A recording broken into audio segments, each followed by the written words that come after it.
We'll start screen share here.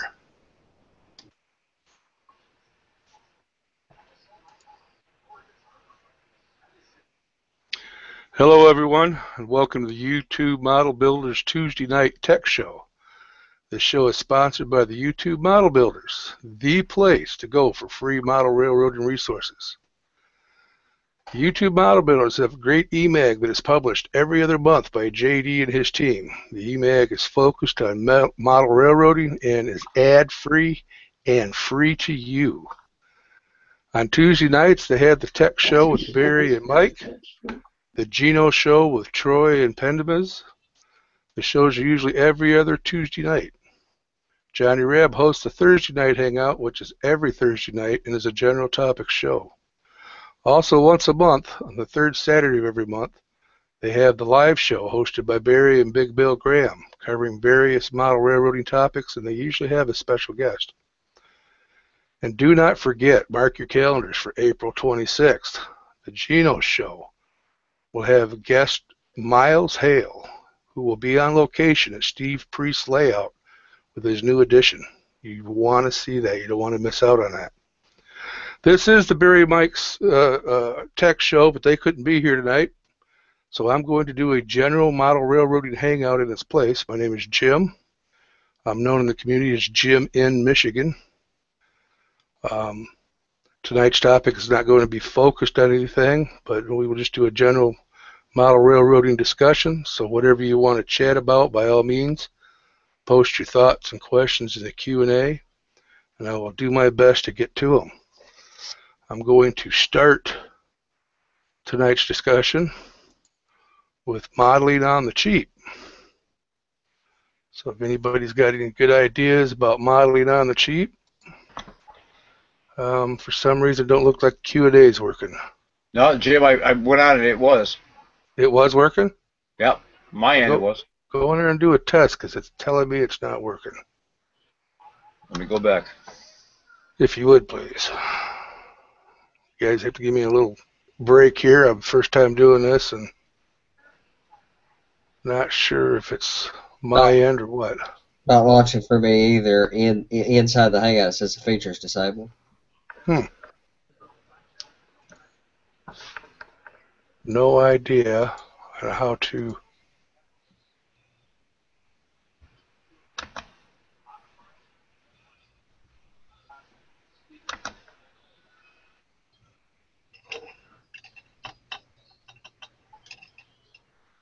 Well, I'm not sure why.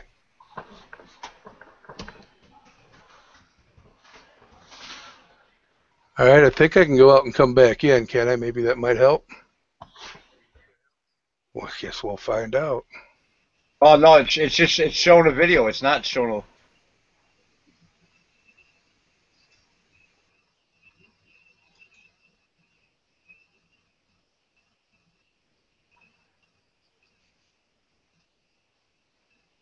Yeah, it's got the video, but not the Q&A. Still says this feature is disabled. Oh no. Well, I guess I don't know what to do here. I know it's the link's up proper.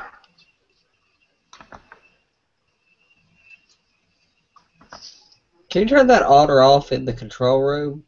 That's what I was looking for.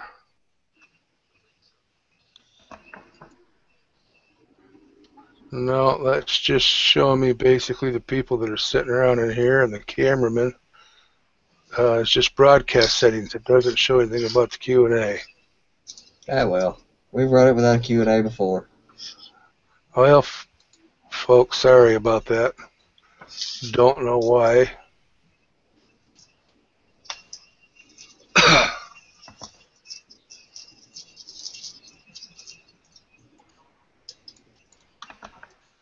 Yeah, I can't figure out why it won't start. It just says it's disabled. That might be a difference between a new version and the old version?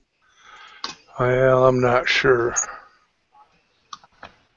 Option, Jim. If they have a specific question, why not they post it on the YouTube forum under the link for the Hangout? One of us can monitor that. I'm not sure where that's even at.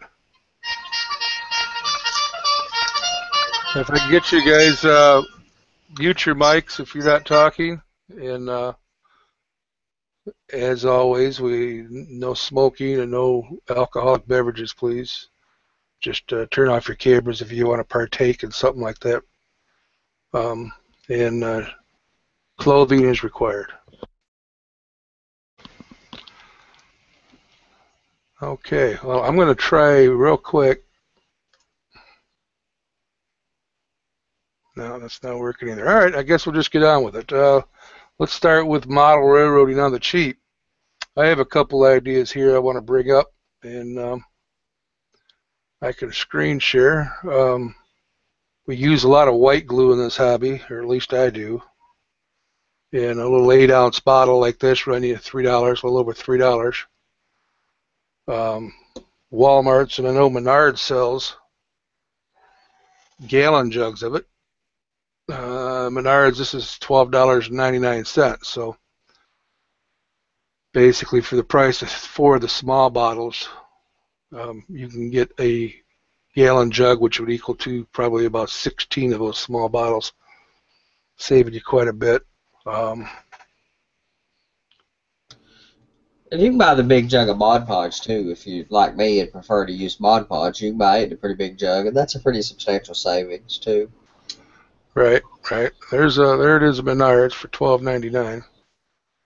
You can get Mod Podge on Amazon.com for, I believe it's $30 a gallon, which is pretty cheap if you're buying it by the gallon, if you're going to use a lot of it.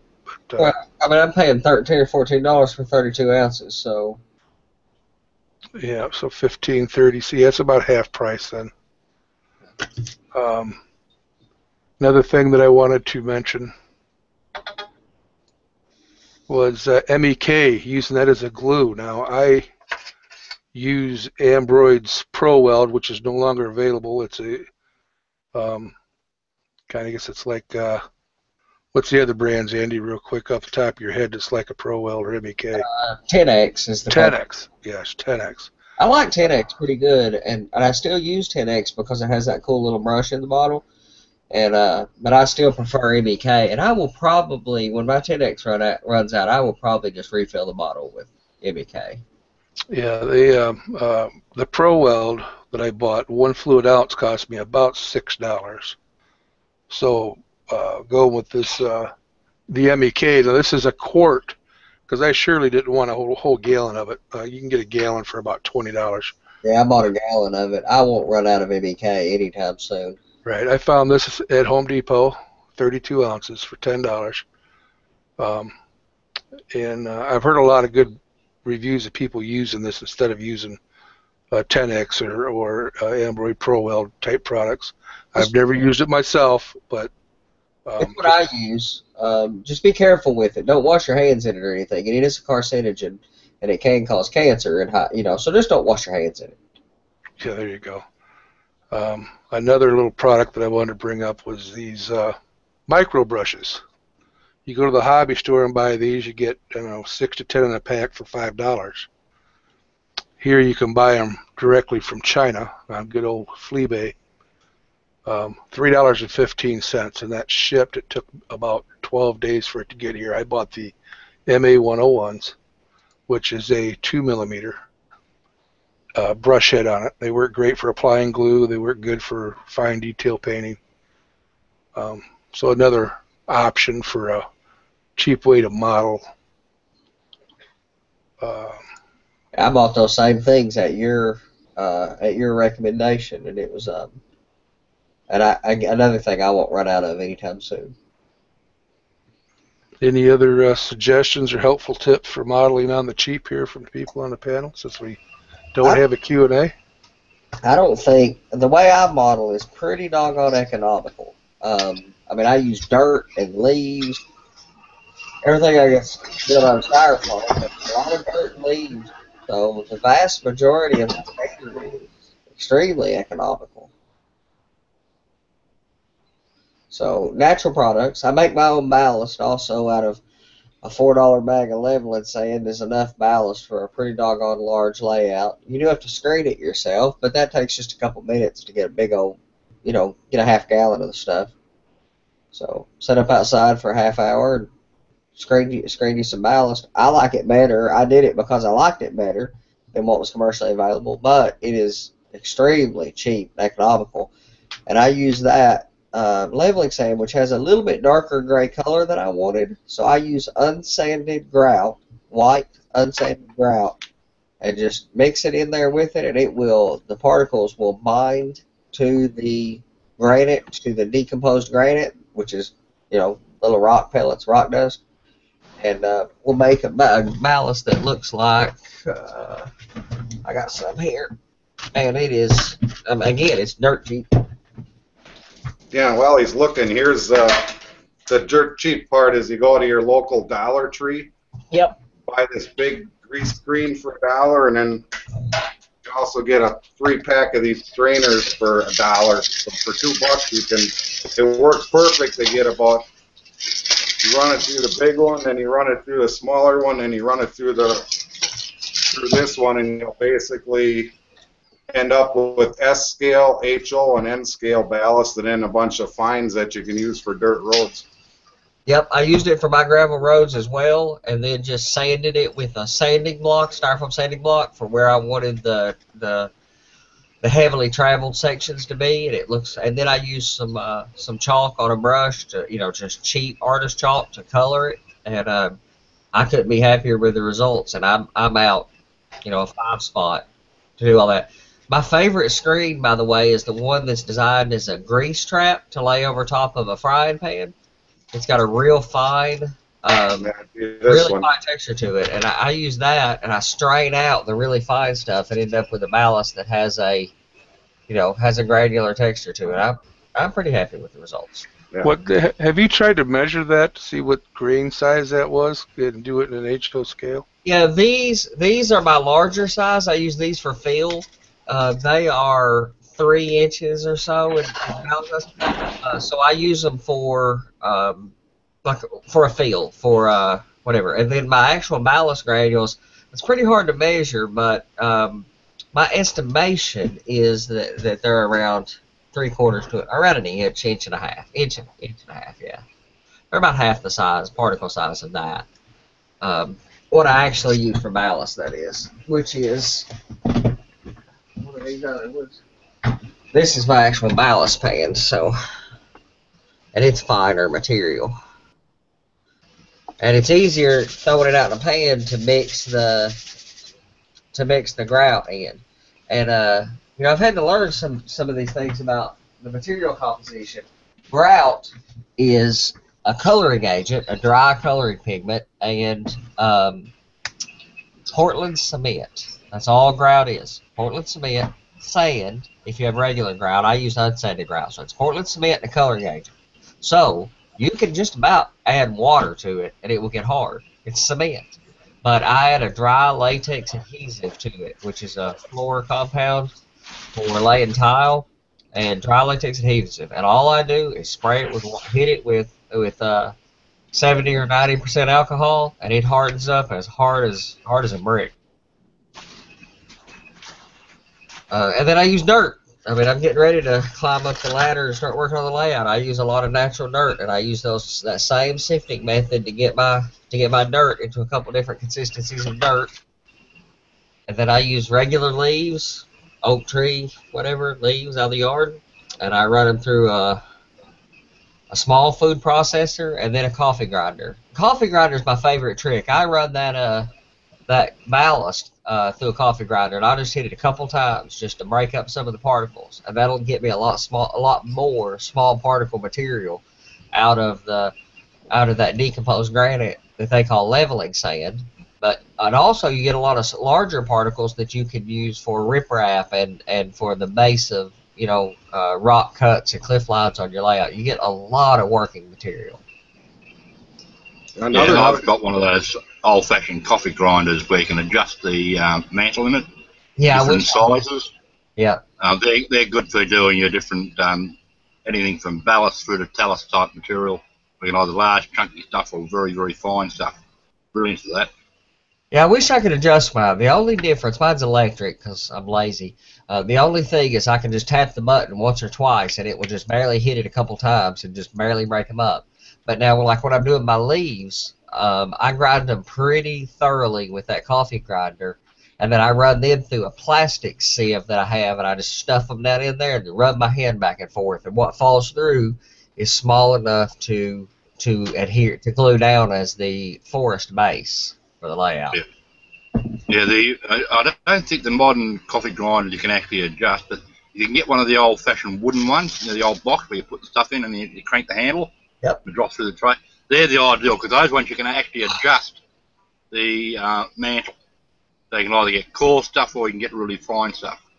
Yeah, that'd be awesome. In my case, I just collect up a pretty good lot of it. I go out and get a little gallon jug, gallon bucket of it, and then go sift a bunch of it and then pour a bunch of it out. So no big deal, but that's a great idea. And I've been using some natural materials for tree production. I've been using a little bit of that. I can't think of what it's called right now. Sedum. A little bit of sedum just to build forest canopy, but most of my trees are super trees. But doggone, you can buy a box of those. They're not necessarily cheap, but you can buy a box of those, and they cover a lot of area. Overall, I'd have to say my modeling is pretty inexpensive. I mean, until you start talking about locomotives and rolling stock, I mean, and hand laying tracks, not, pretty inexpensive, but you take away rolling stock locomotives, my layout's relatively inexpensive. Yeah. If you want to do another way, I'm lucky here in Australia. I live in an area where we have about 10 different types of coloured sand. What I do is I go and get the different colours and I put them in the sandbags. You know the sandbags that they use for flood control in disasters? Yeah. I'll fill them up, fill those bags up, one with each different type of coloured sand. Put them away somewhere where they can dry for a month. Then on a large piece of plastic, I just tap the bag up and down, and the very, very fine sand comes out of the bag and onto the plastic sheet, and then I just scoop that up and put it in jars. So I have jars of very, very fine coloured sand of different types of colours. Yeah. And I do the same with dirt. We've got a really rich red dirt here. In other areas we've got a sort of dark grey. Then we've also got another black sand. So I do the same thing. Fill the bag up, let it dry out for a month or two, then just tap it on plastic to get the very fine stuff out. Yeah, I've been having to color dirt. Like I wanted a lot darker soil. So I mixed a spoonful or so of black chalk in it and darkened my soil up. And I've done that with grout also.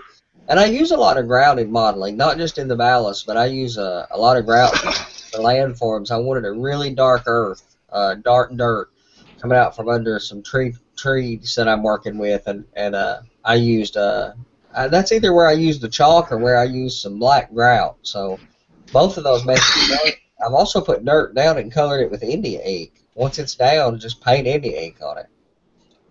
Another trick I've seen people do, they get a very light coloured soil, and to give it different shades, they get that kid's powder paints. Yeah, tempera. Yeah, and they mix it up dry to get the shade of the colour they want. Mix it with the sand or the soil, and then they just put that on. I know a lot of people in modeling use tempera paints the way I use chalk. I use chalk for just about everything. I mean, I paint buildings with it, mix it with alcohol, and paint it right on the side of the building. And I've made numerous paint shades that way. A lot of people use tempera the same way. Mix dry tempera paint. When you want to fasten your ballast or anything down, buy a bag of these. They're about $5 on eBay. You get 100 of them. Just disposable pipettes. Oh, nice. Squeeze up, you just drop it everywhere. If they get clogged up with glue or whatever, throw them out, get another one. Oh yeah, pipettes are good for that, man. That's a spray bottle just does not. A lot of modelers use spray bottles, and they just do not work for me. They just spray everything everywhere. So another another good cheap source of. Oh, go ahead. Sorry. That's why I use these, because you got more control over where you're going to put stuff. Absolutely. Another good source of ballast is roofing granules from your shingles. Now, Yeah. there's two ways you can get them. Number one is to go clean out your gutter if you got the right color shingles. Scrape them out of your gutter and then sieve them with those screens I showed you. And the other way is if you live near a railroad, I know there's an area, there's a shingle granule manufacturing plant in the northern part of this state, and a lot of times cars sit in the yard and they leak. So you go sit around, or they sit on the siding or whatever, and you'll find piles of where they leaked out of the hoppers while they were sitting there. So you can get grays and reds, and this is might not show very good. It's a combination of a red and a black. Lift it up a little bit there. You were down in the a little bit more up. There you go. Yeah, that looks like ore, so that would be awesome for recreating ore. Whoops. Iron ore.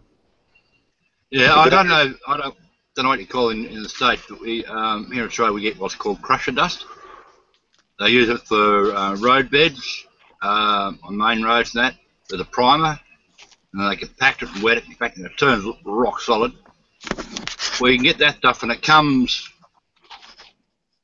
really coarse, and mixing it with really fine stuff. Just filter that, and you got different coloured soils and rocks and talus and all that sort of stuff. Yeah, in the States, or at least in my experience, they call that dense grade. But also that leveling sand, like what I use for ballast, is also essentially the same thing. It's decomposed granite or small particulate and various sized granite dust, which is very prototypical. You're using the actual product that the prototype uses, just a much smaller version of the same exact thing. Yeah, Chris, you say you got some examples you're trying to show us there? Yeah, I got some. The colors aren't showing good, but this is actually a gray. It looks really dark on the camera. But then there's also a black, and one that's kind of a lighter bluer gray. You can take them, and when you sieve them down, they end up with 3 different sizes. One would be appropriate for S, one for HO, and one for N, or even for larger riprap, like here's the light gray, blue color.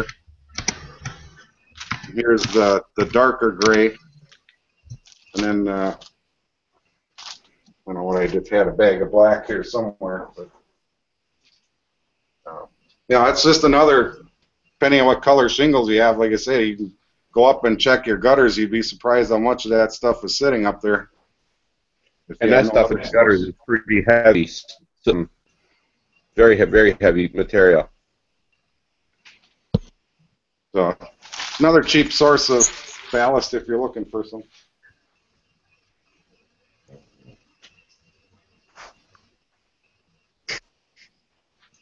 I can't hear you, Jim. Your lips move, but I can't hear what you're saying. There we go. There you go. If you're lazy like me, and you don't want to go buy a 25-pound bag of sand and sit there and sift it through 3 different sifters, what I found was cheaper than Woodland Scenic's ballast. Now, they're about $10 a quart, $9 a quart. I got from Scenic Express. They sell a 1-gallon jug. I get it pretty regularly for about $20. So that's $36 in Woodland Scenic's cost, or Woodland Scenic's ballast to equal this. So you're going to save $10 to $15 per gallon. You've got a lot of ballasting to do. What's nice about this is it is real rock and not colored walnut chips. For AHO scale, the Scenic Express recommends number 40. I disagree. I think number 30, which is a little larger, is better. I got some 50, and that's almost N scale. Like I say, and the 40 is still a little bit small for my liking. So I recommend a number 30. Now someone's trying to beep in.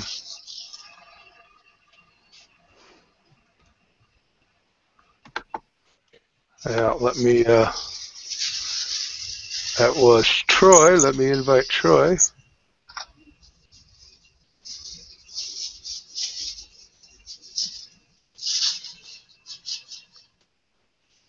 While you're doing that, let me ask a question.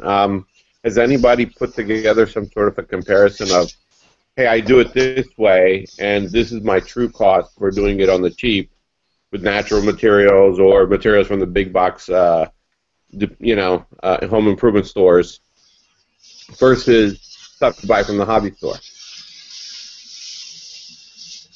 Well, my thoughts is like on the glue that actually melts the plastics and bonds them together. Again, that's $6 for 1 ounce or $10 for 32 ounce for the MEK. For the glue, again, $48 in the small 8-ounce bottles equals one $13 gallon jug of Elmer's white glue. So, I mean, there is some pretty quick comparisons. I don't know if anybody's did any extensive comparisons. Yeah, it would be neat to see if somebody's done that out there, if there's a video out there that kind of says, hey, equivalent of gravel is this, equivalent of, the glues is this, and here's the cost comparison of the 15 to 20 items or so that we use constantly in mono railroading.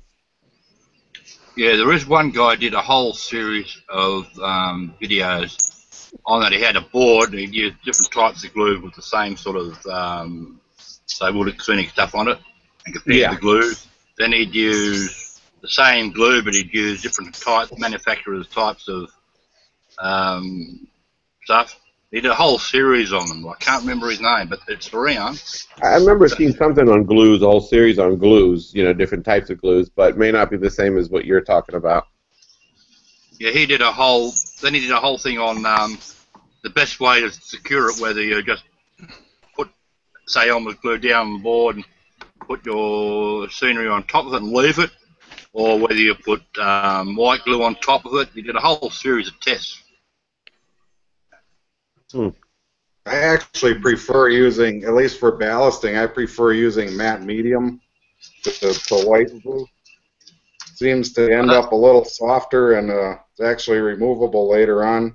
You can pry it off where you can't with white glue. That just dries hard as a rock. But I go buy, you can buy for $5 at cheaper hobby stores. You can get like a quart of matte medium, and then I dilute it down, kind of like you would with white glue. About a 50-50. Yeah. And I tend to prefer that over the white glue, but white glue has a lot of other good uses on the layout, though. I don't know if that's going to show up or not. There's that crusher dust I was talking about. You notice it's got the really cool stuff at the top, and because I'm getting the shaking, all the very, very fine stuff, almost like a dust, is shown up at the bottom. So you put that in a bit of cloth or something like that and shake it, all the fine stuff will come out. And you got the coarse stuff to tell us at the top. It's you can find it on the side of the road. Just take a shovel and a tin and. Yeah, I found a really good looking mix. Let's see if I can find a sample of it. It was from a place up north where there was a lot of quartz and granite, and a really nice kind of reddish, purplish, blackish mix, kind of like a pink lady, only darker. For a good, if you're looking for something besides a traditional white or gray or black, I mean, it was a really nice looking color. But that's exactly what I did. I went along, saw the fines along the side of the road where like driveways would wash out. On the sides, it kind of washes out and then gathers on the side corner of your driveway. I just went around with a little scoop and scooped it up enough to sieve it. About a quart bag, I was able to reduce down to about a pint of good usable HO scale stuff. Let's see if I can find it. Yeah, a lot of people in the clubs that I belong to here, they every time they're out driving the car, they'll have a small little shovel in their, one of those little hand shovels, and half a dozen plastic bags in their car, and they just every now and then stop and pull out some soil from the side of the road and bag that up. Especially, so what you do, you look at the area modelling, and they'll try and get there and grab some of the natural soils and leaf litter and that from that area there, And they use that there for modelling. So if you're modelling an area of the countryside that's got really rich red soil, they try and grab some of that.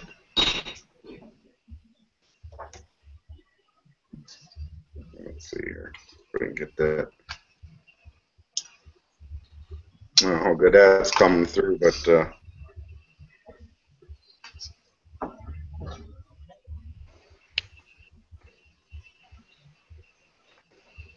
oh, come on, I wouldn't make a good dentist. There we go.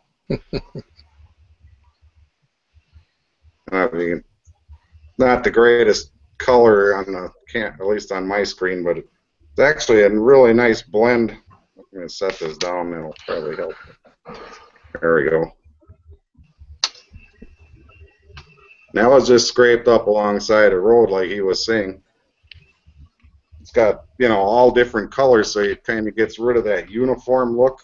If you go buy Woodland Scenics or something else, if you don't blend a couple different colors, it just looks too uniform. So I found mixing the different colors, especially even if you mix in a little bit of this with your Woodland Scenics, you know, go scrape a little from the side of the road and sieve it and mix it in with your Woodland Scenics. You know, if you look at real ballast, it's 10 different colors. It's not one color or two colors. It's 10 or 20 colors. So to really get it to look nice, you got to add different colors into your own ballast. Even if it's only just 10% or 5%, it really helps make your ballast pop look a whole lot nicer. I got a question. I don't know if you said this earlier on your consistency on the glue. Is it almost like a milky consistency, or the matte medium I would get to about the same consistency as you would with white glue 50/50. Enough that it'll come out of a. I use these old bottles I get from my wife when she's done with her contact lens cleaner. It's got a little cap on the top, and this one is alcohol. But here, actually, you'll see it right now because I'm just gonna wet this down, and I was just doing a little sample right now. So let's see if I can get this centered on the camera and get that out of the way. So I got this little spray bottle that's a real fine mister that I get from like a beauty supply house. Yeah. So it puts a real fine mist that doesn't blow your gravel all over the place or your ballast when you're trying to wet it down. Is that an aerosol can, Chris? Yeah, it's got a regular aerosol sprayer, but then you just push down the cap and it builds up pressure. It's got a little plunger built on it, so if I crack the seal, you'll hear it go hiss. There, now it's no pressure in it again, but you take this cap and pump it up a couple times, and about 2-3 times is all it takes.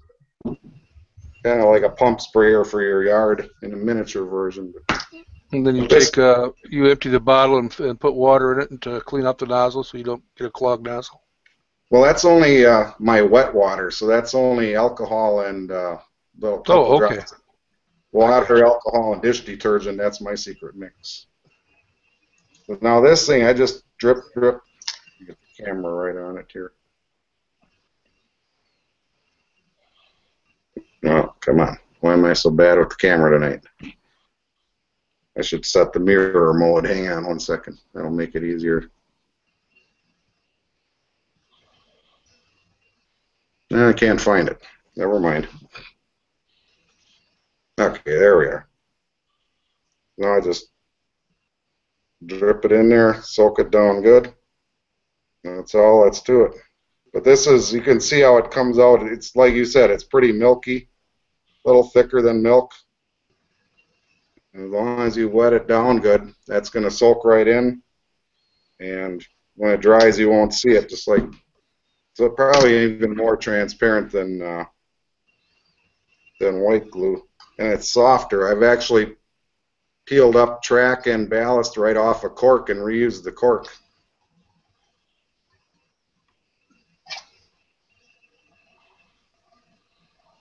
I don't know why I can't get this thing to go up to the top of the screen. It just wants to stay down at the bottom the whole time here. There we go. So this is just a little sample board I'm trying. It's actually in the process of trying different ballasts to get the look that I want to do for my layout. So if you can see there, just take a little board, mount a couple of pieces of track on it. I sprayed it with brown spray paint, and then I'm just adding little sections of ballast to test out the color, because it does change color once you glue it. Anybody who's ballasted can probably knows what I'm talking about. It might look like the perfect color, but it almost always gets darker after you glue it. So you always want to do a test sample first if you're going to be picky about the color. Yeah, that looks nice. What you got there? That's a wood glue in an eye-counting little bottle. You buy it in craft shops and things like that. All I do is put half it in a jar to store it, and I fill a half up with water and put a few drops of isopropyl alcohol in it.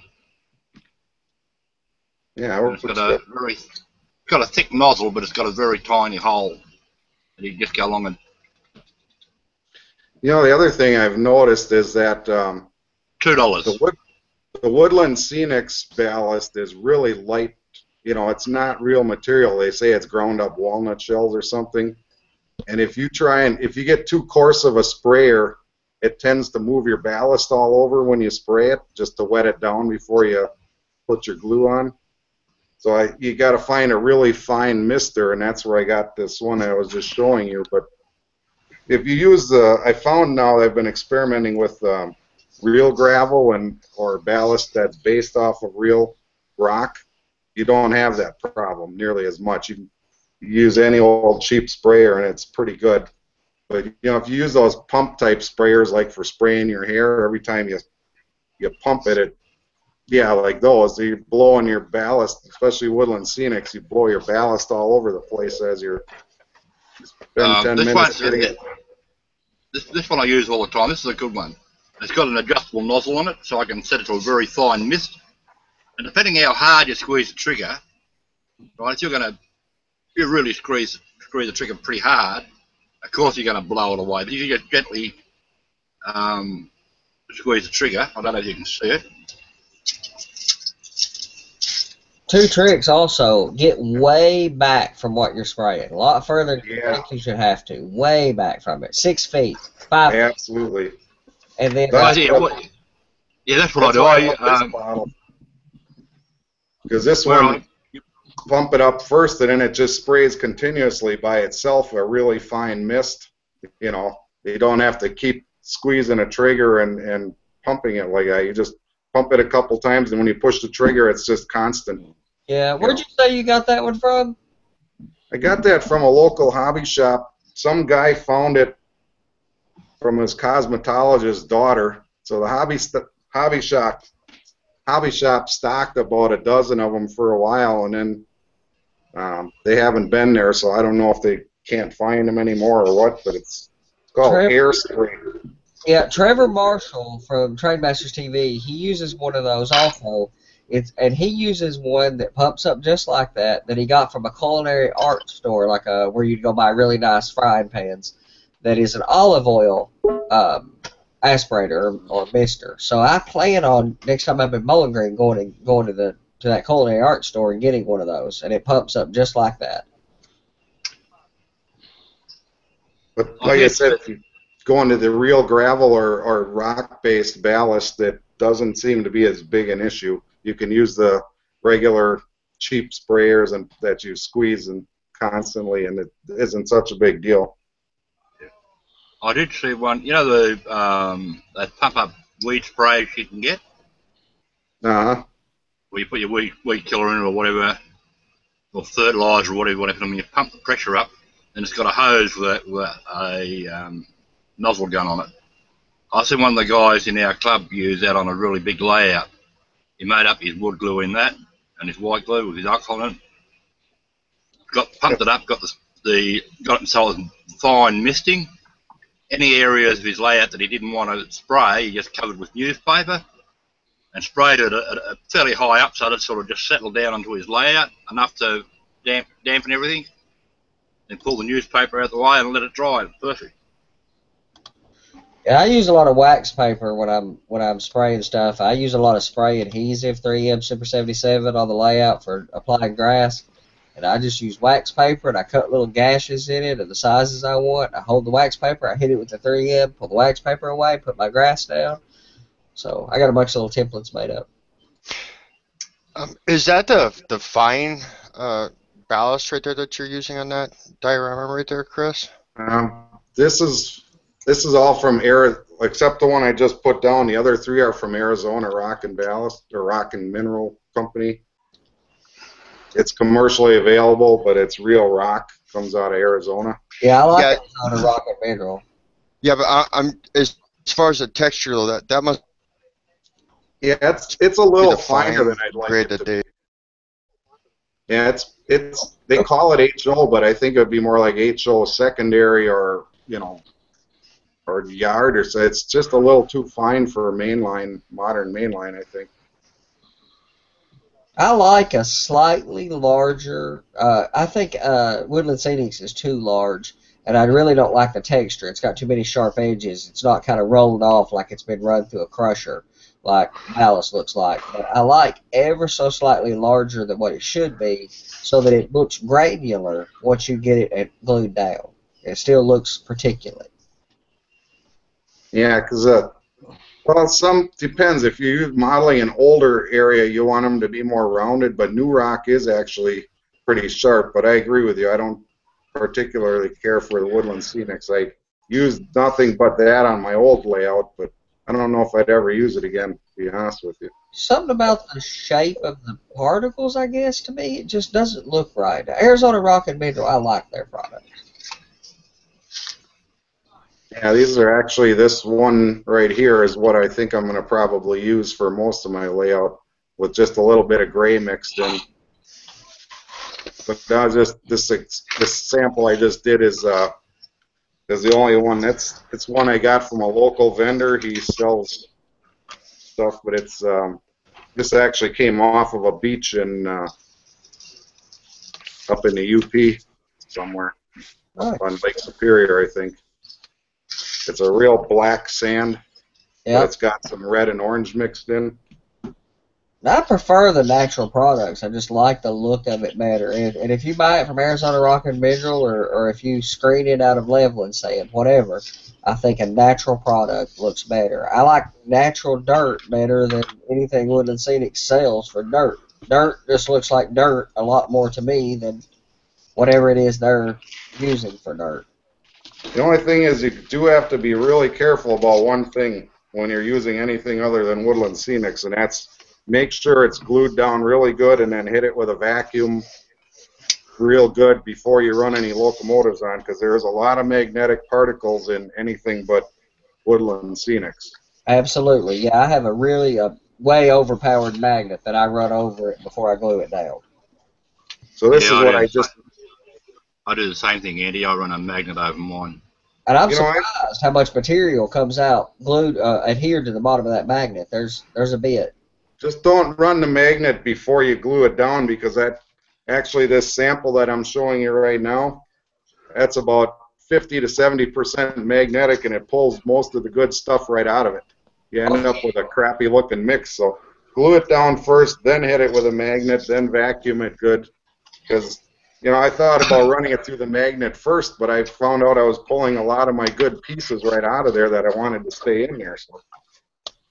Once they're glued down, it don't matter if they're magnetic or not, really. No, it doesn't. You just want to make sure that any particles that weren't glued down good get pulled up before you start running locomotives through and getting it sucked up into your motor.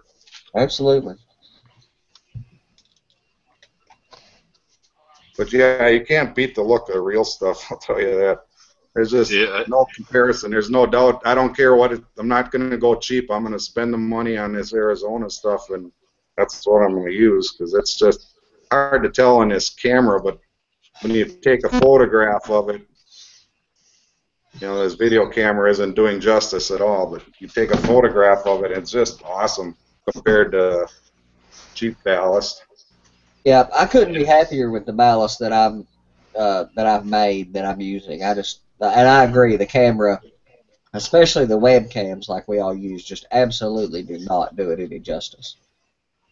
Yeah, a little tip when you're using the magnet: put a bit of paper over your magnet first. Yes, definitely. Thanks for bringing that up, because he's absolutely right about that. Have fun getting that stuff off your magnet if you don't. Absolutely. Yeah. Oh, thanks a lot for coming up with that now. I was just testing the Scenic Express. I've been running this here. I just run this magnet through there quite a bit, but you can see I got quite a bit of stuff off of that. And that's a Scenic Express number 50, which is really fine, but there's quite a bit. Yeah, there's a good shot of it. Yeah, there's a lot on there. Yeah, you gotta have fun getting it off there. Yeah. Thanks for bringing that helpful tip to us there after the fact, buddy. Just take the batteries out of that magnet and it'll fall right off. Hey, there you go. We weren't expecting you to jump right in here. Could you tell me where the compartment door is at, though? Yeah, they hide them really well, don't they? Yeah, they do. Yeah.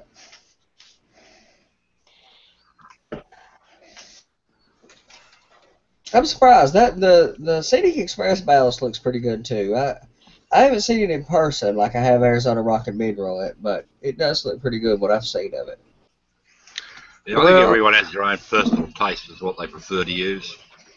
I don't think there really is any good and bad technique. I wanted to use a real rock. So it was really going to cost me a fortune to go with Arizona rock. So that's why I tried this Scenic Express. They do advertise it as being real granite, so. Yep, it is. So I've heard. I've looked at it as well, and they claim it's real, and it looks good in the pictures I've seen of it. Yeah, one of the guys at the club used to pick me up every time we go to a club meeting. And on the way home, we'd go by all these backtracks. And he'd find an old quarry, abandoned quarry, and he'd spend half an hour walking around there, find rocks that were just the right size and shape for his layout. And all the rocks and boulders on his layout are actually real rocks and boulders. I could be inclined to do that, but I think I would bring the rocks and boulders back and cast them. But it's still hard to recreate just because of weight. But it is hard to recreate the real thing in a way that's not the real thing. So, but casting real rocks, especially casting blocks of coal and making your own rock molds, is pretty awesome way to do rock. Yeah, he does a lot of. I know one weekend coming back from the club, he put up this rock quarry with a bucket of water, threw it on the rock face, and next one know he's painting latex on it. Yeah. And it would then some balls on top of that and another layer. He said, "I'll come and pick it up next week when it's gone off."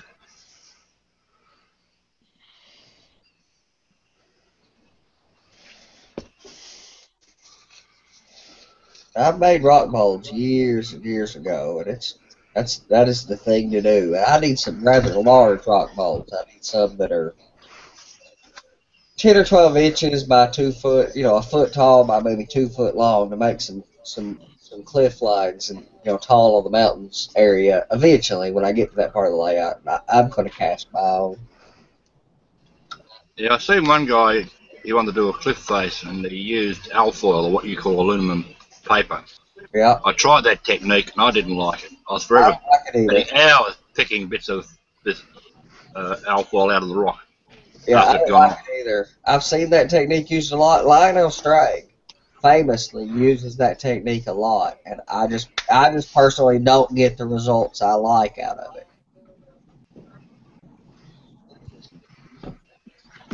Now, I showed last Thursday, I did a quick review on how I did some molds using that Woodland Scenics latex rubber. Yep. And I guess I could show that here real quick for those that didn't see it. I needed Where's my other parts? Jim, I've got to take off, but I'm going to show you one thing real quick before I do. Oh, yeah. Cheap 99-cent selfie stick from Menards. I don't know if they're still on sale. I picked it up this weekend. Wow. A 3-foot selfie stick, and you plug this into your headphone jack, and it's got a little button down on the handle that you push and it takes a picture. So I've been using it to actually take video or pictures from the top of my layout, looking down. Is that how you do your helicopter video? Yeah. As I'm looking over the top, I can look down and see how it looks from up higher. So that's a little quick. I don't know if they're still on sale or not, but 99 cents, can't beat that. Yeah, no, you can't beat that. I think I bought one off of Groupon or something, someplace, $5 for one that was Bluetooth. Yeah, my wife's got one, but I never thought about using another layout. Yeah, so. All right, well, I got to take off, so good seeing you guys. Take care.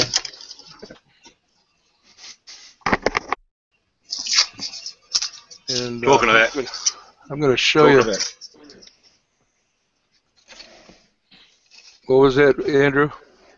They're talking about cameras. With my camera come back on. Little wireless camera. Well, The guy in the club borrowed it all the time, and they just put a bit of glue tack on it, set it on the flat car on front of one of their locos, and run it around their layout, taking videos of their layout. I've done that with my GoPro, and it was interesting. It was a fun little experiment to do. But this is just the right size for a HO flat car. Yeah. And you get a little, I don't know, it's not showing up on my screen, but I'm hoping you can see it. A little USB wireless dongle to go with it. Cool.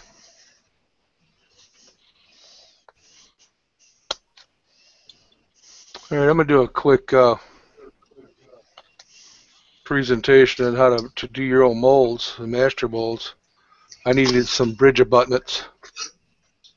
And Hey, Johnny. hey, John, welcome. Can you hear me? Yep, we can hear you. I just took a piece of the plastic for sale sign, double-sided tape, taped her down. Then I took the Woodland Scenics latex rubbers, 16-ounce jar. It's about $17. It has a consistency of maybe a heavy pancake syrup. You can see that on there. You just take it and paint it on with a paintbrush.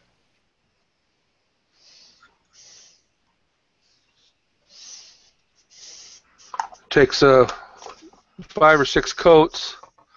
Some people like to put gauze or cheesecloth in between a coat. You can do that if you want. I did. And then I took some styrene and I made myself a dam around it. I just taped it on with tape. You get the idea. And then I just filled this up with plaster. Make sure the edge of your dams are at least a 1/4 inch higher than your mold. And when you're finished, you've got what's called a master mold. It was a real pain in the butt to get this out, the very first one. It still is a little harder to get out. But now what you have is you have a nice even platform after you take off all your styrene. So when you're pouring to make the additional, next 100 abutments that everybody here in the community needs, Yeah. how does that not stick to the plaster master mold? What's going on with that? Well, you make sure you pour it and don't come over the edges of the rubber. You're pouring it so it's smooth across. I pour it in, get it up where it's pretty close to the top, and just kind of shake it like that a little bit, and I got you. Yeah. maybe tap it to get the air bubbles out. You'll see it smooth out. If you need to get a little bit more in there, you can pour it, but you'll get a nice absolute flat back if you're careful with it. That one come out pretty flat. Yeah. The older guys, when they're pouring the plaster, they pour the plaster from one corner only and let it flow across, and you don't get air bubbles in it as much. Yeah, I don't know. I just poured right straight in the middle, I didn't try to pour it and bring it all around. I just kept pouring it in the middle until it flowed out evenly and spread itself out. But it come out nice. I did find that it was a lot easier to get these molds out. I took a can of cooking spray with flour and sprayed it in here lightly, and then I took a damp paper towel and just wiped her all down, which wiped the excess wetness off of it, and didn't have no problems after that of getting the mold to release out of there once it dried. Yeah, don't forget your mold release in the mold too, like Windex or soap and water. Yes, that does help. I use Windex. I just kind of held it on its side, sprayed it in there, kind of shook out the excess, and then laid her down in there. Yeah, because when you pour the plaster, it'll push it out anyway. It does do that.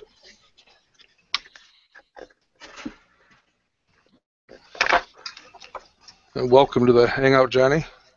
Hey. And Troy, you come in a little late.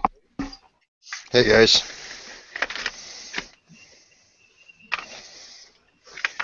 This is stuff that I wanted to share that Miles Hale had.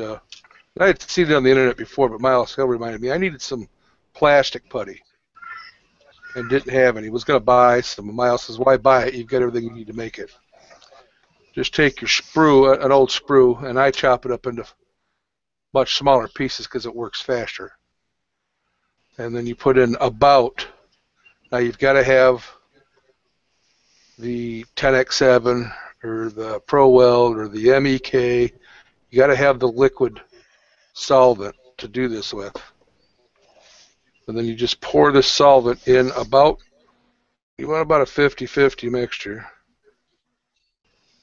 So I pour in just enough where it'll turn this camera up. So it just covers the plastic. I probably put a little bit too much in there, but we will come back in about 30 minutes maybe. This will be totally dissolved. Put your lid on your jar so you don't it's already starting to dissolve that pretty good in there. I guess I should have presented myself. Did you get in there stir it or anything, or just give it time? No, I just poured it in there. You can see it's already starting to soften that up. So I just poured it in there, and just there's a piece there that's really starting to liquefy. But I just poured it in there and shook it up a little bit to mix it with the pieces. And so you get a filling material. So you get a filling material that you can just apply with like a micro brush to fill in. Yeah. Just I used the back end of a macro brush. I didn't use the actual micro brush part, but I just picked it up with a little. Where's my camera? There it is. It's the end of a toothpick or whatever, and just kind of dabbed it in. And once I got it where I wanted, I just took my finger and kind of molded it around the corners that I needed to mold it, and it worked really well. That's already starting to really get dissolved in there, but I'll come back and show it a little later. I've got some black that I did with Miles. Now a lot of the MEKs or the plastic cement's melted or is evaporated, I mean, but it's still it's not too gooey. I'll have to add some MEK in there to rejuvenate that one, but we'll come back to this in half hour or so. It ought to be enough to be able to use it.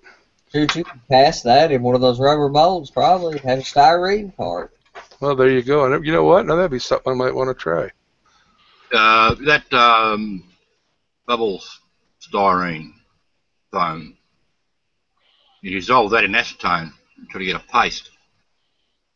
And a lot of guys, once they've made their rubber molds, they put baby oil or cooking oil or something in the mold as a mold release, and then they paint that into the mold and let it dry, and they got themselves a plastic part. Only thing that would worry me is when the MEK eat your latex rubber mold. So acetone has MEK in it, or well, I don't even know if it has MEK in it. So I needed MEK to dilute contact cement because that's how I lay track is using contact cement, and I've used acetone to do it. It's not as effective as MEK, and I like the MEK better, but acetone does a very similar job. So acetone and MEK are not that far removed from each other. I don't really know all the chemical composition differences, but Well, yeah, a few of the guys in the club have done it that way. They've made their latex mould, similar to what way Jim had done it there, and they mould to hold it in shape, and they've painted the inside of the latex with the slurry they've made from the styrene and acetone. Yeah. Because don't forget, most of the acetone is evaporated by that stage of the game anyway, and you're just left with a soft slurry of styrene. And they just paint their mould with that, and it leaves that for a week or two to dry out, and they have no problems. Well, that slurry still got acetone in it. I mean, oh yeah, or MEK. I mean, there's no doubt about it. Now that black jar I just showed you, I didn't realize it was rock solid hard. So I've got a completely solid piece of black plastic in the bottom of that jar now. But again, like I could pour some more MEK or whatever it is in there and soften that back up. But real quick, guys, I need to do the infomercial.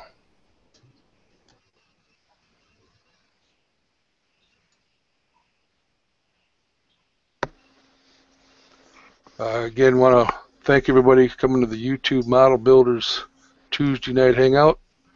We're sponsored by the YouTubeModelBuilders.com. They've got a great e-mag published every other month by JD and his team. It's free. Go to the YouTubeModelBuilders.com website and you can sign up and get a notification when the e-mag does come out. Every other Tuesday, we have a tech show with Barry and Mike, a Gino show, and a Troy Penniman show.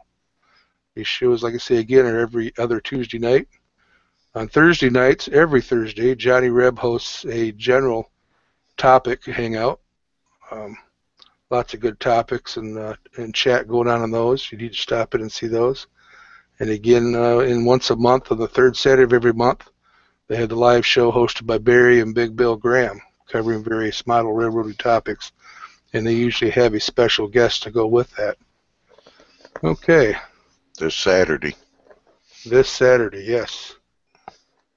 The 16th. That's the third Saturday for this month. Okay, we can get back into it here. I stopped everybody from talking. Now nobody's going to talk.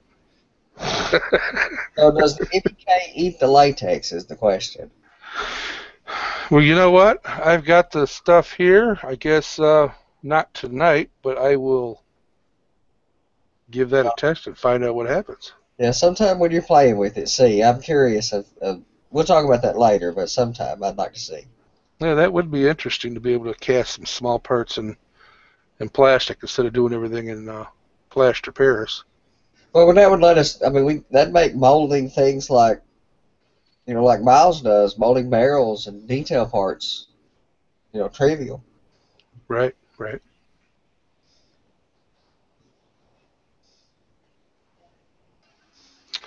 Here's a. The guys in the club have done it that way, and they said don't seem to have any problem with it.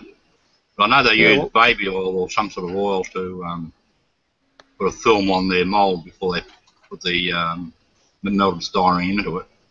That would make sense.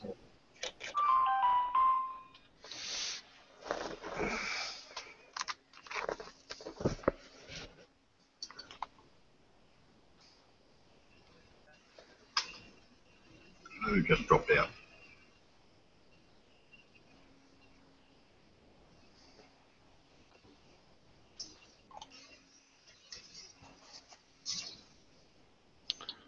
Another little modeling on the cheap.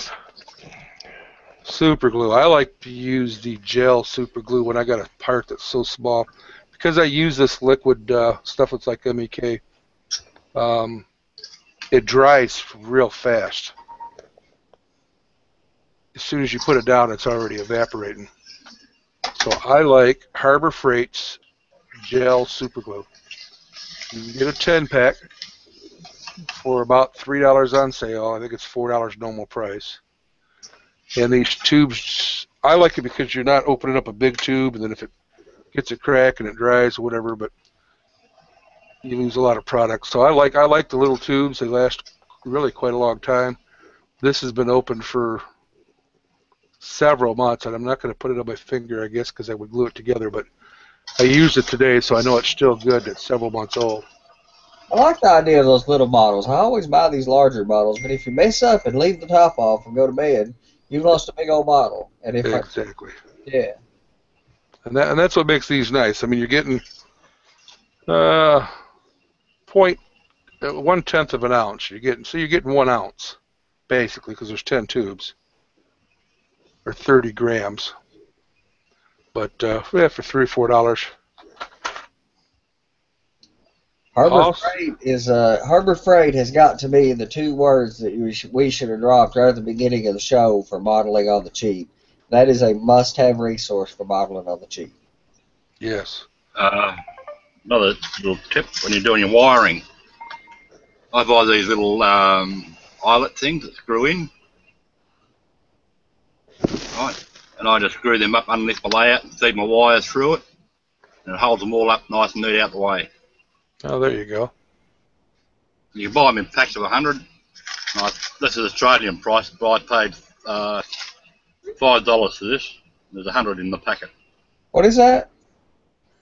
They're little eyelets. Oh, yeah, okay. I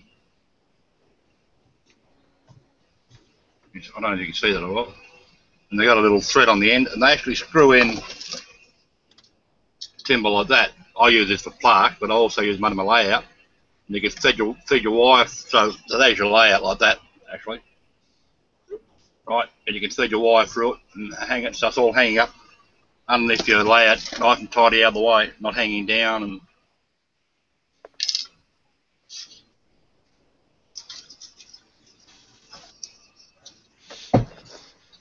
one question I've got, has anyone used that quilt liner stuff? It's like a soft, fluffy material that they put over their layout and they paint it.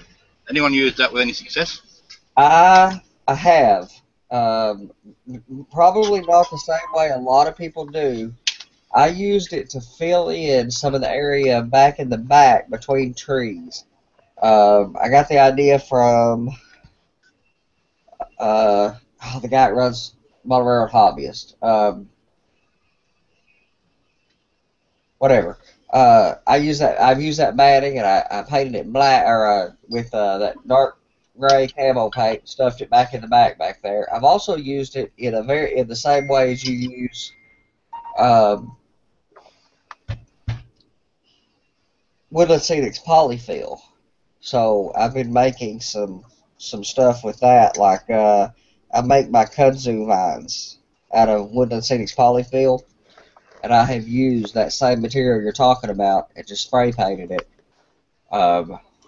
You got to spray paint it lightly in a couple coats, though. Let me tell you, it will get really. It does something to it. It tacks up in a real funny way. I don't know if it's softening the actual fibers up, but they seem to stick together. So I spray it lightly, a little bit from a distance, in 2 or 3 coats. But I need a better way to actually color it. So. Yes, I sent a video clip of the guy using it. He got that white he expanded the foam, broke it up, and laid it in where he wanted it, and he laid this stuff over it, and he painted it. I just don't know exactly how successful it was, or how many people actually use it. Yeah, I've seen that end result of his video. The guy does Colorado joint line, and he built his mountains out of it over foam. Looked interesting.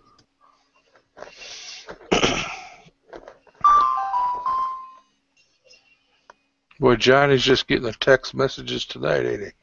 Yeah, really. I want to start charging for these things. I forgot I wasn't muted, was I? Sorry. It's all right. I want to apologize real quick to the people out there that are still possibly watching through YouTube that the Q&A did not work tonight. Just says it's unavailable. It didn't give me any option to turn it on or off. So I apologize for that again. Stay tuned for the next show. I'm sure it'll work. I won't be running it. I have a question. Shoot. When doing wiring for DCC on a single two foot by 5 foot module, how many feeder lines do we need? Just a 2x5? Yeah. Just one, you think? Well, you could probably get away with just one, but I personally would put, maybe 3. All right. I mean, I don't know how many branches off, how many, if you got a yard, what's, if it's just one single piece of track. Yeah, one single piece track right down the center, and there's also a bridge too. So should I put it before and after the bridge, probably? And you probably want to wire your bridge up. Yeah. All right. So you don't roll onto the bridge and have it, you know what I mean? So one before, one on the bridge, one after. If you didn't have the bridge, one would probably do it all the way, just for one straight length of 5 foot. My thoughts, anyways. Anybody can speak up if you have a different thought on that. No, sounds like everybody agrees with me. All right. Yeah, I think one either end would do it.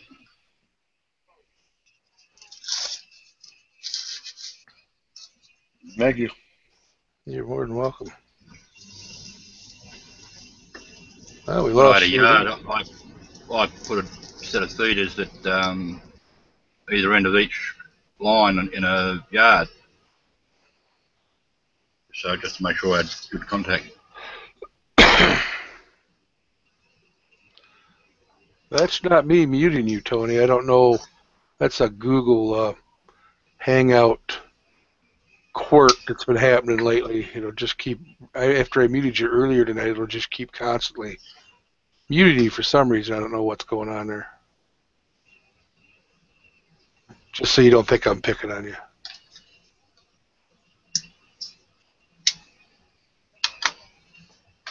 Well, let's present our resident Bob Ross painter, Philip. What are you doing, Phil? What did you call me?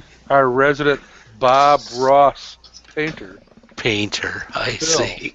He likes to paint his happy little clouds. Yeah, He artist. does a good job at it. I'm working on a model. It's a Central Beverage Distribution Center from Walters. And these are the dock doors they're made out of styrene, but they're supposed to represent the accordion doors that butt up to the refrigerated freight cars. Right, they're like a foam padding with the heavy vinyl over them in real life. Right, yeah. Yeah, they create a nice seal against the back of the trailer when they back up to the dock. Mm-hmm.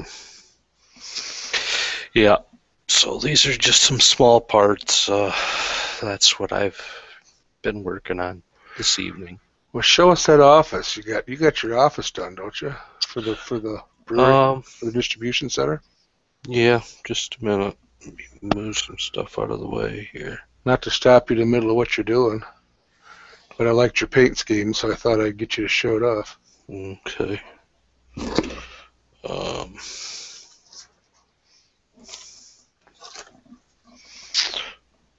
I got the, this is the building, this is the train side, and this is the loading dock for the outgoing vehicles.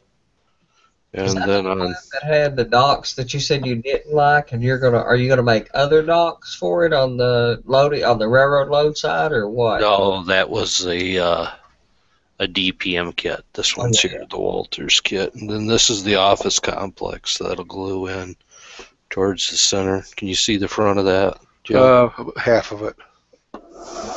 There you go. Like that. This will attach. This is the office and the main. It can be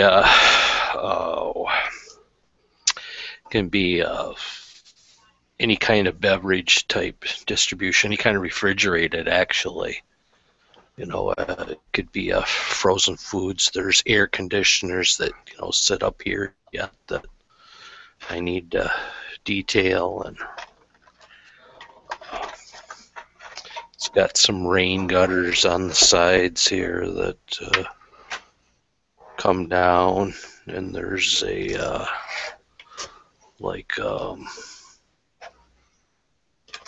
on this back here, where's the door? There's a like a step deal with a safety rail that'll go in for the door, and there's these larger baffles that'll go around these doors like that, and then there's a bumper that'll go on the bottom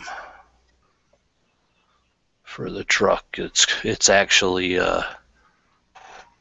diamond plate steel. You know, you can barely see it, but it's there. It's kind of a nice kit. It went together pretty quick. I just started it yesterday, cutting pieces out and painting it. That's about it for that.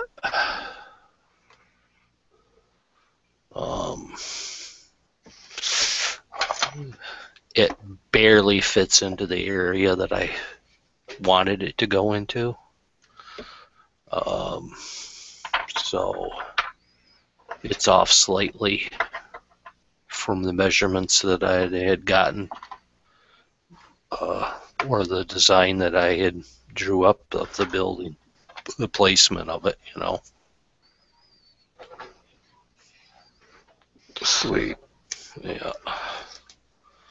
So, yeah, I just been sitting here quietly listening to you do the deal tonight. Seems like everybody's been having comments and stuff, so I really haven't had much to say. The only thing I can say about modeling on the cheap, let's see, my tip would be artist chalks from Michael's Joann's. You get them for like $5 for a rainbow of colors. And these are not the oil pastels, they're a hard chalk. These. Yeah, the stick. Yep, I'm a total fan. Yep, you can use those over using regular weathering powder. You need a dull coat your project, which will give it a tooth that powder will stick to a lot better. You can also use a Krylon workable fix-it that is designed for those pastels for artists. The Krylon, does the Krylon work well for you? I bought the wrong stuff. I bought just a clear Krylon, and you have to buy the workable fix-it. I was told that it would work. I bought some and I tried it, and it works by all technicality, but it's a far cry from.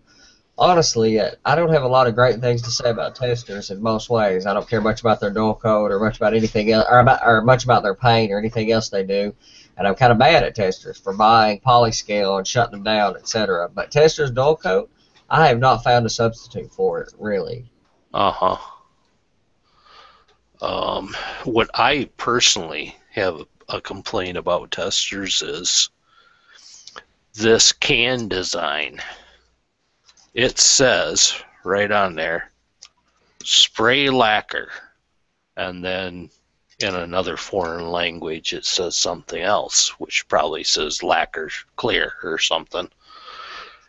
This is dull coat, and the only way that you know this is dull coat is by the sticker right here. This little itty bitty type will actually say dull coat, but every one of their lacquers is designed exactly the same way. Yeah, it's real easy to mess up by the gloss. Right, to buy the gloss. You don't want to buy the gloss. You're right.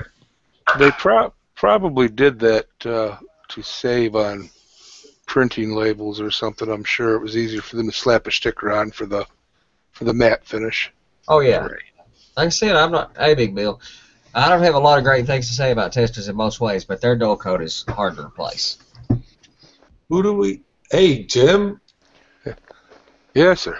I just want to tell you, I've been listening for the last hour and a half. I got to tell you, son, you're doing a great job. You mean I don't get fired? Son, in fact, you're doing the live show this Saturday. Oh, no. I was kind of hoping for unemployment. Summer's coming around the corner. How about a raise for our big boy here? No unemployment for you, bro. Everybody's got to earn. Oh, man. Told you that would happen. Yeah, all kidding aside, Jim, thanks so much for, doing this. I greatly appreciate it. I just talked to John, and John said that Barry had to get called into work due to an emergency, so I appreciate you picking the slack up here. And I've been watching it since the beginning, and I have to say, you're really doing a great job. Great. I thank you much, and I'm glad I could help out when needed. Okay, the address again where I send that check to is... you've got it. Okay. 123 anywhere in America. No, that's only, that address, John, is only for the bill collectors. Back to the so shop. You passed your apprenticeship, Jim. Pardon? You've just passed your apprenticeship. Oh, I passed my apprenticeship? Okay. Yeah, that means I'm in the union now. I get union scale, right? Yeah, you get to add an extra zero with the Indian pay. Okay, let's get back to the regular program and show here. All right. We'll talk money later. What did we give you last year? Nothing. There you go. I knew that was coming. Oh, wait. You didn't hire me till like 4 hours ago. And we were talking about the pastel chalks, and I wanted to share. A lot of people already know about the pan pastels. Yeah. You can get these on Amazon. Comes in a 7-pack for $35. My only problem with buying these, there may only be a couple of colors I really want out of that. I hate to buy all 7. So my suggestion to people is to go to Blick.com, B-L-I-C-K. It's a Dick Blick, but I'm sorry, D-I-C-K, B-L-I-C-K. DickBlick.com. You can just type in your pan pastels and then click on the, they got sets you can buy, but you can buy them individually. Just a few of them there are $7.16 a piece. The rest of them are all $5.40. They've got some really good colors, as you can see. You can get just about every color you can think of. That's a good price too, $5.40. Yeah. I've seen them individually for $7. Right, and they do have, like, here's the red iron oxide extra dark. Awesome, but of course they're out of stock, so this secret's probably out, and people have been buying up the nicer colors. But everything that's in this set, and they list down here what comes in it, like burnt sienna extra dark, you can find in here. And I know I've seen it. Okay. I'm sure I've seen it. George's top. Burnt sienna extra dark. There it is, right there. So every color that they've got listed here, if you only see a couple colors that you think you would like, you don't have to buy the whole set. Go to dickblick.com. I buy acrylic tubes for them. They're about $6 a tube. Pretty good prices on a lot of their artistry stuff. But dickblick.com, DICKBLICK.com. And Dick, if you're watching this, contact me. I'll tell you where to send the check. Some places have a Dick Blick store. Oh, really? I think so. Hmm. I think we got one here in Atlanta. Well, We got something lucky. similar to that. If not, There's supposedly only one place in Michigan that sells these things. And it's down by Detroit, and it is an artist store. And they're 3 times the price. Because it's an artist store, meaning you're paying $15 for one of those little pans from there.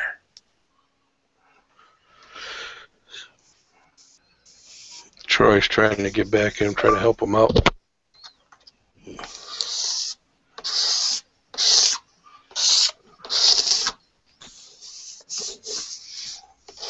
Okay, and what I was working on today, I thought I would share, was the Glacier Gravel Company.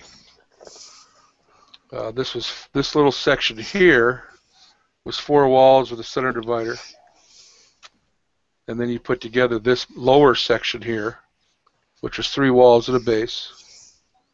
Then you added these 3 walls to that, and then to that you cemented into this other piece that you put on first. And then from there, they give you the pieces to put this happy little guy together. They have you, there's a base, and they have you glue these walls here, this one, this one, this one, this one, and this one, and this one. And they had to tell you to leave this middle divider last. Well, I found it easier for myself. I did the 3 outer walls, this wall, and then I put the middle one in, which gave me something to glue this wall to, and then put this one on last. So that just seemed to be easier for me than trying to hold this wall to this, because there isn't a full base across there. So you only had this edge here and this edge here, which is not level with this piece here, the way the model's built. So it was just easier for me to put that rear divider in, add this wall, and then put this one in last.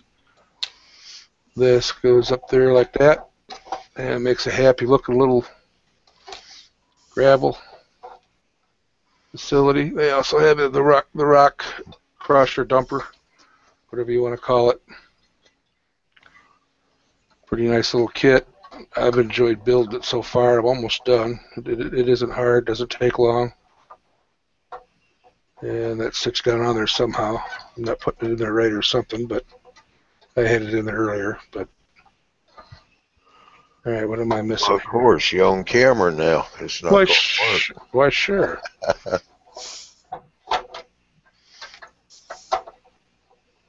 There we go.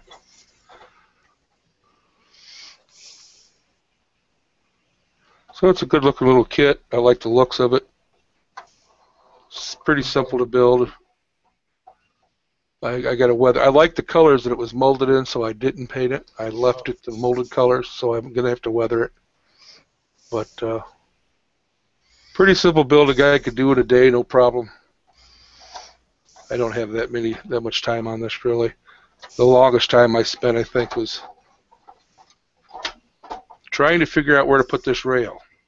They don't tell you that in the instructions.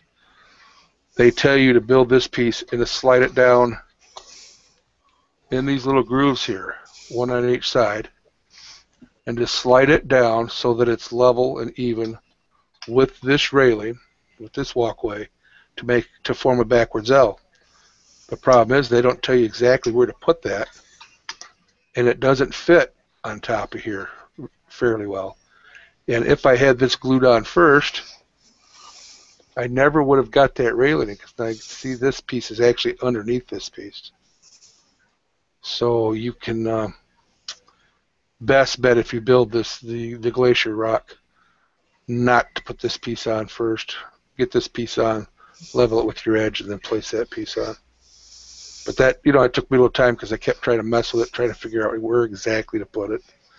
The other thing is, I thought these pieces weren't included because I kept looking on the gray sprues for these pieces. And as you can see, they're a different color. So I almost called them. Luckily, they were closed because I was going to complain about not getting these 2 pieces here. Just turned out it was on the brown sprues and hiding from me. I expected it to be on the gray sprues, but that's what I've been working on. Well, that's concrete footers anyway, so. Right. Well, in my mind, I was thinking, well, I'm working on something gray. It would have been gray. So I kept looking on all the gray sprues, bypassing the brown sprues, and that was my mistake. So they were there. I just wasn't looking in the right place for them. But a lot of fun. I mean, it looks like a big kit, and it is, I guess. There's still, like I say, I got more pieces to add to it. They have conveyors that come with it. They give you enough to build a couple of conveyors, which I haven't started yet, but because I'm not sure where I'm going to place them, how long I'm going to need them, what height, what not, so I'm going to use them for last. But pretty nice little kit. I like it. Alrighty. And that was my show and tell for the night.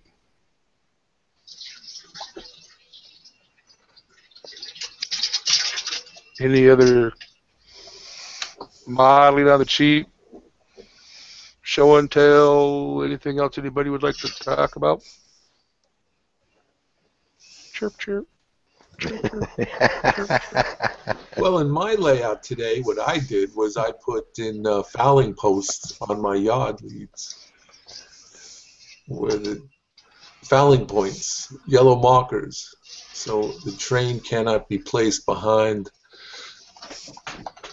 those yellow markers or they'll collide. Uh-oh. Well, I'm not familiar with those. Something I'll have to research. Oh, is that like in the yard? So when you got two tracks side by side? Yeah. Yeah, you're pulling one train out, it won't hit the other one because it's sitting too far forward. Yep. Ah, okay. I got you. So I marked them with little dowels and I painted them safety yellow and placed them in the yards and over on the other side. Yeah. Well, I just got in, a little while ago and went straight to the show here. So, but I did notice you had a video up. What, safety first? Yep. That's what that's about. Yep. Yuki? I'll go look at it later. Yeah, that's one of my little tips on modelling. I go to our dollar shop here, and they have these pack of a dozen for about $5. So I brought 10 packets. Holy cow! Right. I store little bits and pieces in them. If you get them out of bed, they stack. And then I just get a sticky label and put a sticky label on it, what's inside it. So when I'm looking for a particular screw or a particular bit of scenery, type material or whatever. And they come in different sizes too. Slightly bigger one. Because they all stack together. Sweet. And they're cheap. Trick is, once you find a container you like, buy as many as you can, because guaranteed you go back there a fortnight later and they haven't got any. Yeah, that's the problem. I got like 5 different kinds of containers. Little Rubbermaid containers, little trays like a tackle box, all these various kinds of containers. None of them match. I can't ever find any more of the same ones. Tupperware containers. I assume you get Tupperware containers there. Yeah, I use a lot of those. Like I use, yeah, like little containers. They come in. We buy in the local supermarket here. They're cheap. They have this size here. They have 2 half that size, and they have 4 half that size again.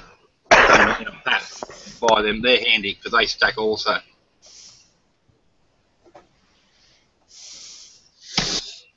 But I always rate the Dollar Tree.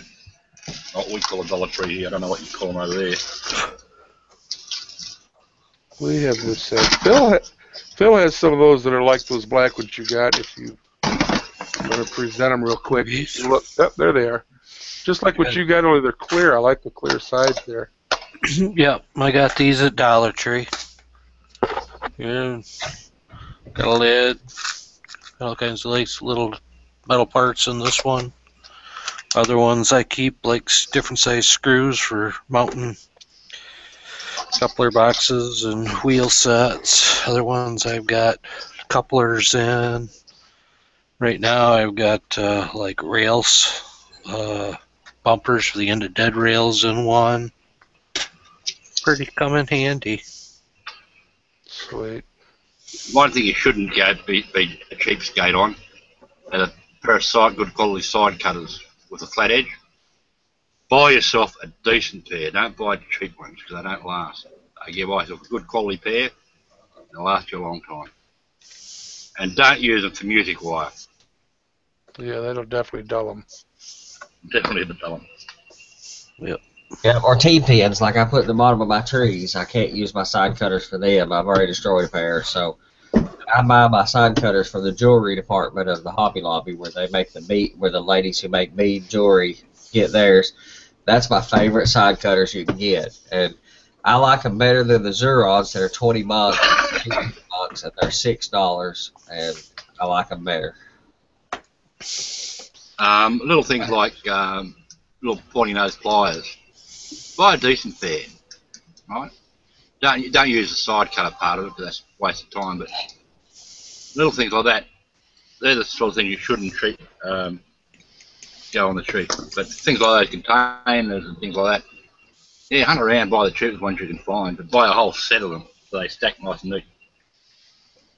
Hey, I bought this pair here. Apparently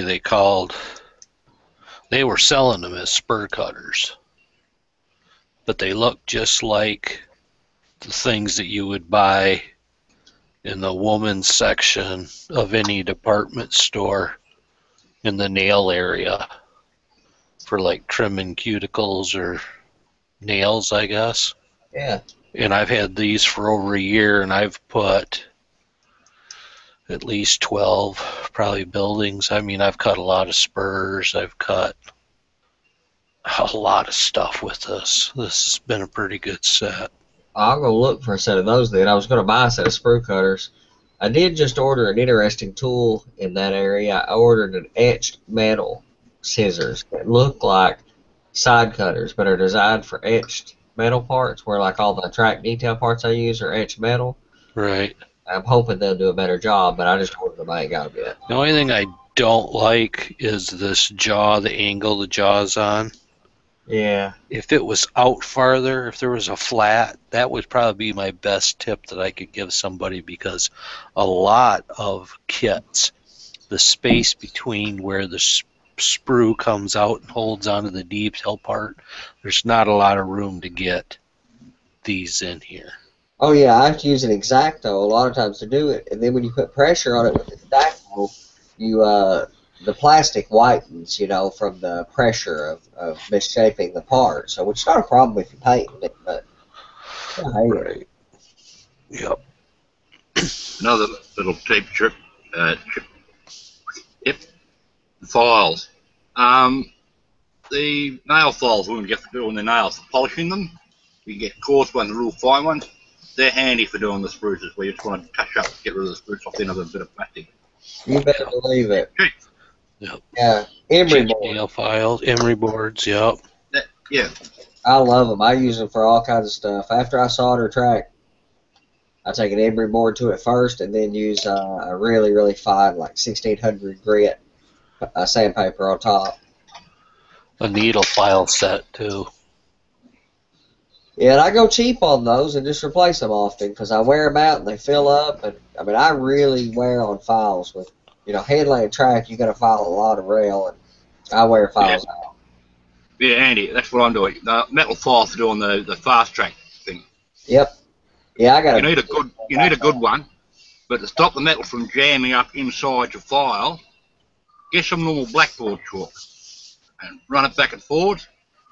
And the metal filing doesn't stick inside the teeth of the file. No kidding. Then every now and then you just give it a little bit of tap and it all just falls out. Re-chalk it again, and away you go. I knew we kept you around here for something. That was one of the first things I learnt when I was doing my apprenticeship. That's an awesome trick. I need to try that on my small files too. So, yeah, I'll give that a go. Now Jimmy's got the trick for filing the chalk down. That little contraption you got, Jimmy, from the dollar store was awesome. I use a wallpaper sanding screen for sanding my chalks down into a fine powder. But he's got some kind of little contraption on a Rubbermaid container for catching. And if you could get a bunch of those Rubbermaid bases, file your chalk down and put a regular lid on it, put it away, that'd be the ticket.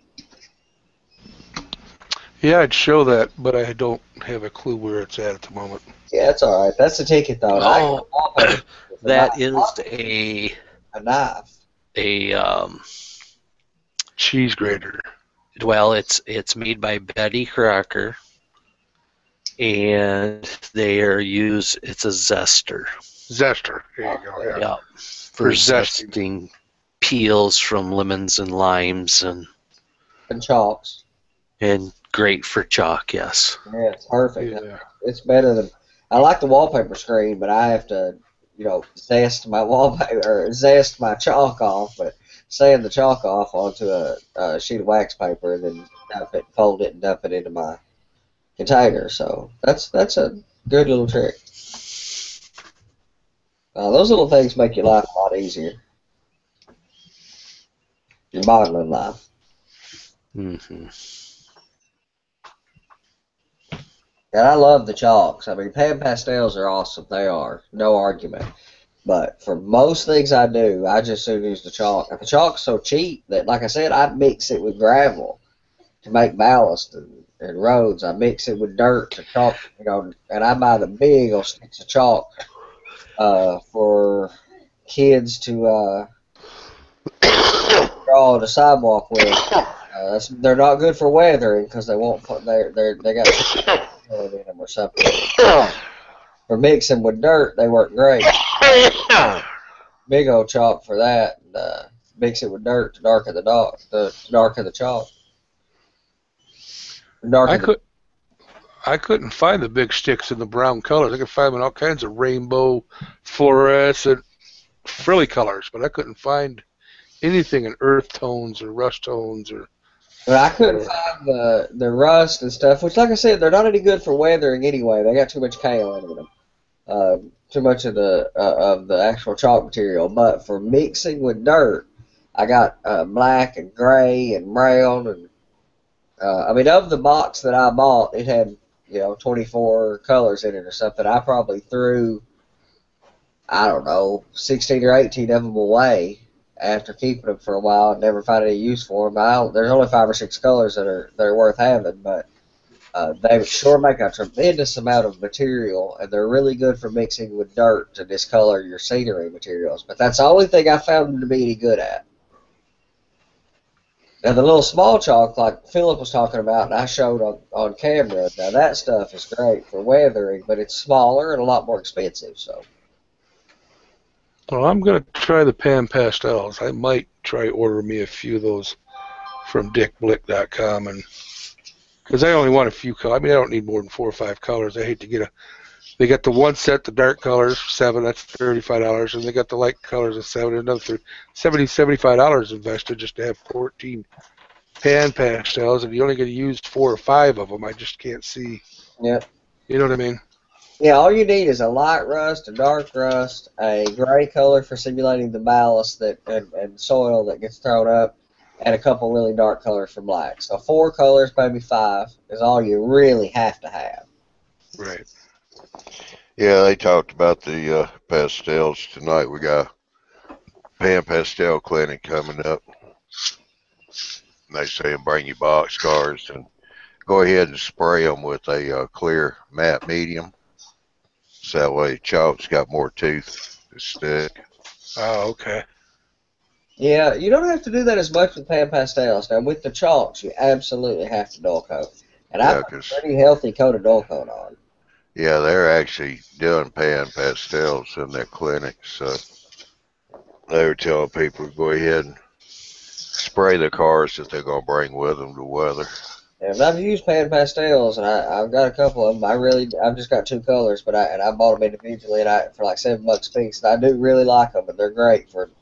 That's what I use for rust color, and then but I use AIM powders also. I have 2 colors of AIM powders, and that's what I use to weather the sides of the rail on my track once I get it down. If I can show this on here.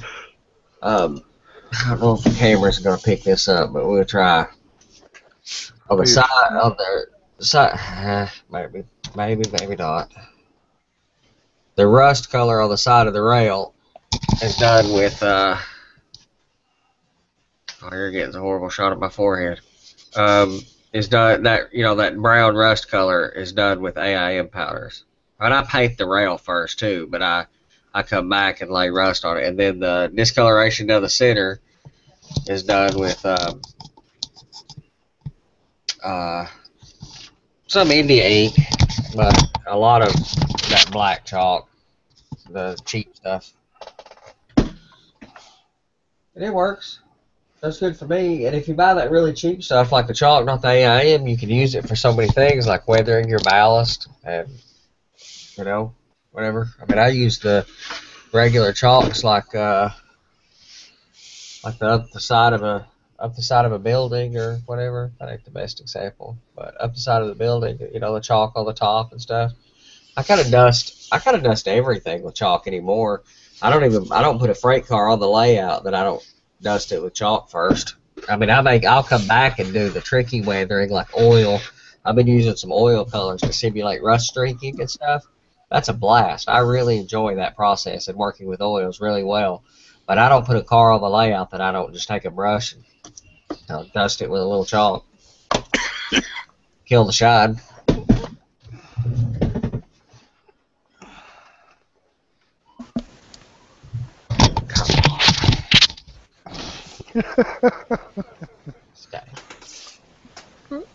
Mr. Phil. Yes, sir. Did I talk you into opening up an after show hangout? You sure can. Awesome. I'm going to shut this down here in a few minutes. Okay. At your leisure, sir. Yep. Oh, jeez, I'll be tomorrow night then.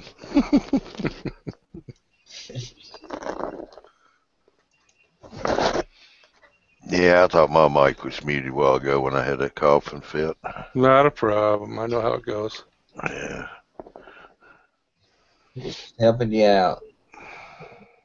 Reach over and push that button for you.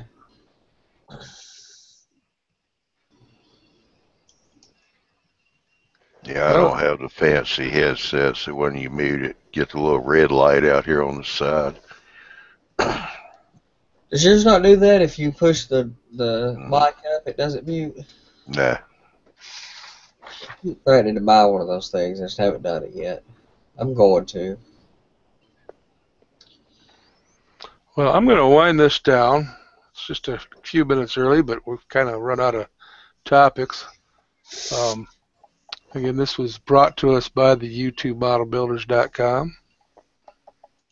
I appreciate the opportunity to come in and give a hand. They've helped me out a lot, and I mean a lot. Of course, they've helped me spend a lot of money, too. I would have a $500 layout. Now I have a, never mind, I ain't telling you how much layout. So, but it's been a lot of fun, and I appreciate them giving me the opportunity to help out, and everybody that was on the panel tonight to come in and help out. Sorry that the Q&A was not working. We do not know why. Everybody tried it. It just says it's not available. I tried it with another web browser. Still wouldn't allow me to do it. So thank you, everybody, and have yourself a nice evening. And don't forget, April 26th, the Geno Show with guest Miles Hale. He'll be on location with Steve Priest's layout in his new edition that he's done. Jim? Yes, sir. Yeah, I'll make a short announcement. What's that? We got the live show Saturday night. This coming Saturday night, 9 o'clock Central Time. There's going to be a little change in the show. Instead of being a Barry and Bill show, it's going to be the Johnny and Bill show because Barry's actually going to be a guest. Woohoo! He's went to the Fine Scale Expo, and he's going to be, Bill's going to interview him on that one. That's Put awesome. him in the hot seat. Okay, everybody, what John just said, there's my announcement. All right, everybody. Have a good night, and thanks for watching if you did watch. Guys, take care. All right, bye.